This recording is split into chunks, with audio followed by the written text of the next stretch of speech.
Imagine waking up one day to find out the government thinks you're gone and your money stops coming. That's what happened to Grace Patel, a 69-year-old widow from a peaceful Arizona town. But she fought for 9 months to prove she was alive and get her Social Security back. Stay with me to hear her story and learn how you can avoid this trouble. Grace Patel was a gentle soul who loved her quiet life in Tucson, Arizona. At 69, she had soft gray hair, kind brown eyes, and a warm smile that greeted her neighbors every morning. She lived in a small house filled with handmade quilts and photos of her late husband Sanjay, who passed away 5 years ago. Grace relied on her Social Security check, the monthly money she earned from her years working as a school cook, to buy groceries and keep the lights on. One sunny afternoon, Grace went to the store and her debit card didn't work. Confused, she called the bank and learned her account was frozen. Her Social Security payments had stopped. A letter from the Social Security Administration, SSA, arrived, saying they had marked her as deceased based on a mix-up with another person's records. Grace stared at the paper, her hands shaking. How can they think I'm dead when I'm right here? She asked herself, sitting by her kitchen window with the Arizona sun warming her face. Social Security is like a faithful helper that sends you money after you retire, a reward for your hard work. But sometimes, like a clock loses time, it can make mistakes, such as marking someone dead by accident. Grace didn't know it then, but the SSA has ways to fix these errors, like restarting payments and clearing your name. If you can prove you're still here. This wasn't just about money for Grace. Without her check, she couldn't afford her diabetes medicine or the water bill, and her quilt-making supplies sat unused. She felt lost, like a bird with a broken wing, wondering if she'd lose her home. Her neighbor, Maria, a 71-year-old friend, brought her tea, but Grace worried about the future. Could she convince Social Security she was alive and get her life back on track? Have you ever had to deal with a mistake that felt unfair? Share your experience in the comments below. I'd love to hear how you managed. Grace's days turned gray with worry.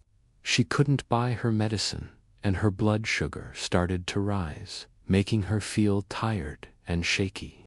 The water company sent a notice, saying they'd shut off her service if she didn't pay, and she had to ask Maria for help to wash her dishes. Grace called the SSA at 1-800-772-1213, her voice trembling as she explained the mistake.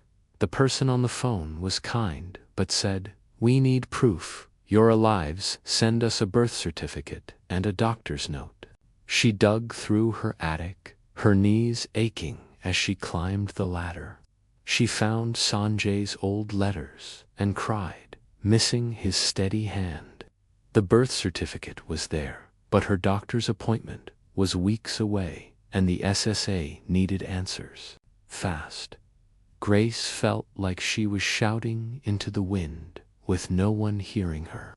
The house grew quiet, and her quilts gathered dust as she waited. The mix-up cut deeper than Grace expected. She'd planned to leave her quilts to her nieces, a piece of her love for them, but now she wondered if she'd lose everything.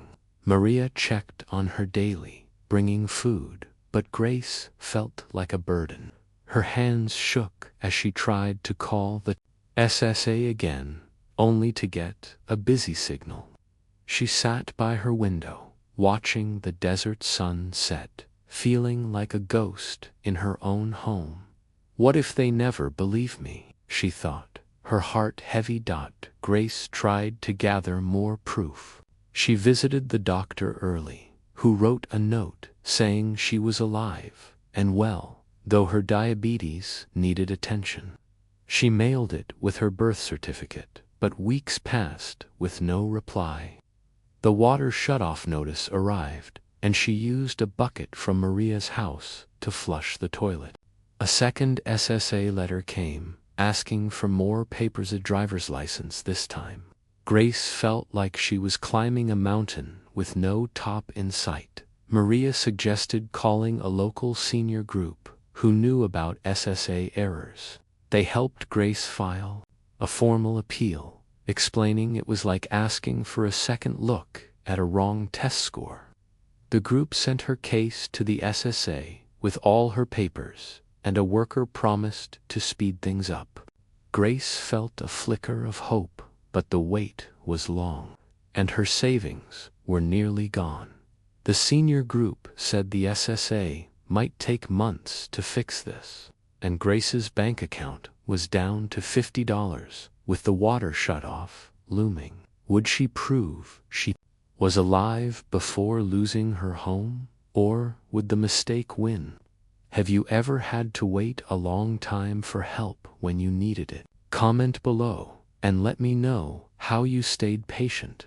Grace held on with Maria's support. She kept calling the SSA, her voice growing stronger each time, and the senior group checked on her case. After 9 months, a thick envelope arrived from the SSA. Grace's hands shook as she opened it. Error corrected, it said. They had removed the deceased mark, restarted her payments, and sent $9,000 in back pay for the months she'd missed. Grace sank into her chair, tears of relief falling as Maria hugged her. "You're back," Maria whispered. The $9,000 paid her overdue bills and turned the water back on, filling her home with life again. Grace bought her diabetes medicine, feeling her energy return, and restocked her quilt supplies, her fingers moving with joy. She planted new flowers in her yard, their colors bright against the desert sand. Maria and her nieces visited more, and the house echoed with laughter once more. Grace wasn't rich, but she had her independence back. The SSA set up a special alert for her account to catch future mistakes, like a watchdog guarding her money.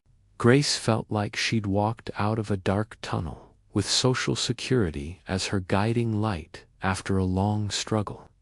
The 9 months were hard, but she'd won. Grace's story gives us 2 good ideas. First, check your Social Security account. Online at ssa.gov, every few months sits like peeking at a garden to see if it needs water. Second, keep copies of your important papers, like a birth certificate, in a safe place. It can save you if there's a mix-up. Grace's home felt warm again. She sat on her porch one evening, the flowers blooming, and watched the sunset paint the sky. The frustration of being called dead lingered, but her triumph filled her with peace. She knew she was stronger than she thought. How do you stay strong when life throws you a curveball? Share your thoughts in the comments side. Love to hear your strength.